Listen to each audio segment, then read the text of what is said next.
Hi ಎಲ್ಲರಿಗೂ ನಮಸ್ಕಾರ ರೀ. ನಮ್ಮ ಮನ್ಯಾಗ ಸಂಕ್ರಾಂತಿ ಸ್ಪೆಷಲ್ ಹೋಳಿಗೆ ಮಾಡತ್ತಾರ್ರಿ. ನಿಮ್ಮ ಮನ್ಯಾಗ ಏನೇನ್ ಮಾಡತ್ತಾರ ಹೇಳ್ರಿ. ಅತಿ ನೀ ಏನೇನ್ ಮಾಡಿದ್ರಿ ಸಂಕ್ರಾಂತಿಗೆ? ನಾ ಒಂದ ಶೇಂಗಾನ್ ಚಟ್ನಿ, ಒಂದ್ ಅಗಸಿ ಚಟ್ನಿ, ಮತ್ತ ಎಳ್ಳಿನ ವಡೆ, ಶೇಂಗಾ ವಡೆ, ಒಂದ ಸಜ್ಜಿ ರೊಟ್ಟಿ. ಇಲ್ಲಿ ಅಮ್ಮ ಉಳ್ಳಿ ಮಾಡ್ಕೊಡತ್ತಾರ್ರಿ ಶೇಂಗಾ ಹೋಳಿಗೆದ. ಅಮ್ಮ ಸಕ್ಕರೆ ಹಾಕಿ ಬೆಲ್ಲ ಹಾಕಿ ಬೆಲ್ಲ, ಆರ್ಗ್ಯಾನಿಕ್ ಬೆಲ್ಲ.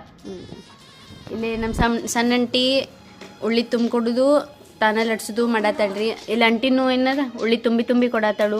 ಆಮೇಲೆ ಬೇಸಾಡುತ್ತಾಳು. ಇಲ್ಲೇ ನಾನು ಬೇಸಾತೀನಿ ರೀ. ನಿಮ್ಮ ಮನ್ಯಾಗ ಏನು ಸ್ಪೆಷಲ್ ಮಾಡ್ತಾರೆ ಸಂಕ್ರಾಂತಿಗೆ ಹೇಳ್ರಿ. ಏನು ಗೊತ್ತ್ರಿ, ಆ್ಯಕ್ಚುಲಿ ಟೈಮ್ ಎಷ್ಟಾಗೈತಿ? 1:30 ಆಗೈತಿ. ಈಗ ತಂಗಿರು ಆ್ಯಕ್ಚುಲಿ ಊಟ ಮಾಡೋ ಟೈಮ್. ಅಂಟಿ ಕಡೆ ಹೋಳ್ಗಿನೂ ಮಾಡಕತ್ತಾರ. ಆಕೆಗೆ ತಿನ್ಸು ಬೇಕಾ. ಆಕೆ ಏನು ಮಾಡಕತ್ರು, ನಂಗೆ ಯೂಟ್ಯೂಬ್ ಹಚ್ಕೊಡು ಊಟ ಮಾಡ್ತೀನಿ ಅಂತಂದ್ಲು. ಅದಕ್ಕೆ ಅಂಟಿ ಈಗ ಏನು ಮಾಡಿದ್ಲು ಅಂದ್ರೆ ಯೂಟ್ಯೂಬ್ ಬದಲಿ ಒಂದು ಆ್ಯಪ್ ತೆಗೆದುಕೊಟ್ಟಾಳ. ಈ ಎಲ್ಲ ಹೇಳ್ತೈತದ ಆ್ಯಪ್. ಅದು ಯಾವ ಆ್ಯಪ್ ಅಂತ ಹೇಳಿ ಅಂಟಿ ಹೇಳ್ತಾರೆ ನಿಮ್ಗೆ. ಯಾಕಂದ್ರೆ ನಿಮ್ಮ ಮನೆಗೂ ಮಕ್ಕಳಿದ್ರೆ ನಿಮಗೂ ಯೂಸ್ ಆಕೈತಿ. ಹೇಳ್ತೇನೆ, 1 ನಿಮಿಷ ತಡಿ ಕೇಳ್ಕೊಡ್ತೇನೆ. ಅಂಟಿ ಯಾವ ಆ್ಯಪ್ ಅದ? Kannada kid app. ಎಲ್ಲಿ ಪ್ಲೇಸ್ಟೋರ್ನಾಗ ತೆಗ್ದು? ಗೂಗಲ್ ಕನ್ನಡ ಕಿಡ್ ಆ್ಯಪ್ ಅಂತ ನೀವು ಪ್ಲೇಸ್ಟೋರ್ನಾಗ ತೆಗೆದು ನಿಮ್ಮ ಮಕ್ಕಳಿದ್ರಂದ್ರೆ ನೀವು ಅವ್ರಿಗೆ ಅದನ್ನ ತೋರಿಸ್ಕೊಂತ ಊಟ ಮಾಡಿರಿ. ಅಭ್ಯಾಸನೂ ಆಕೈತಿ, ಊಟನೂ ಆಕೈತಿ. ಐಡಿಯಾ ಚಲೋ ಐತ್ಲ? 5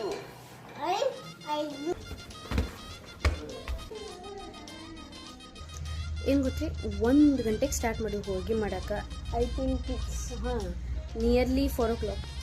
ನಿಯರ್ಲಿ ಅಲ್ಲ, ಆ್ಯಕ್ಚುಲಿ 4 o'clock ಆಯ್ತು ರೀ. ಇಷ್ಟೋ ಥರ ಆಯಿತು ಹೋಳಿಗೆ ಮಾಡೋಕೆ. ನಾ ಫುಲ್ ಹಸುವಾಗಿದ್ರಿ. ಅಮ್ಮ ಏನು ಅಡುಗೆ ಮಾಡ್ಯಾರ ನೋಡಿ ತಿಂದ ಶಾಂತ ಕುಂತ ಬಿಗ್ ಬಾಸ್ ನೋಡಿದ್ರಿ. ಬಿಗ್ ಬಾಸ್ ನೋಡಿ ಮಕ್ಕೊಂಬಿಡುದು.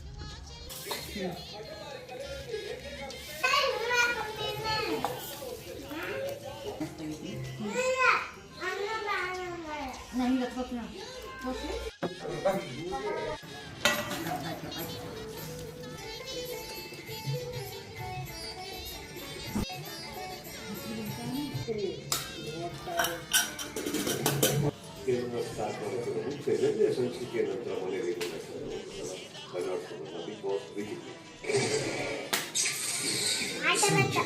4:35. ಕಂಟೆಸ್ಟೆಂಟ್ ಬಿಗ್ ಬಾಸ್ ಒಳಗೆ ಯಾರು ಅಂತ ಕಮೆಂಟ್ ಬಾಕ್ಸ್ ಹಾಕಿದ್ವಿ.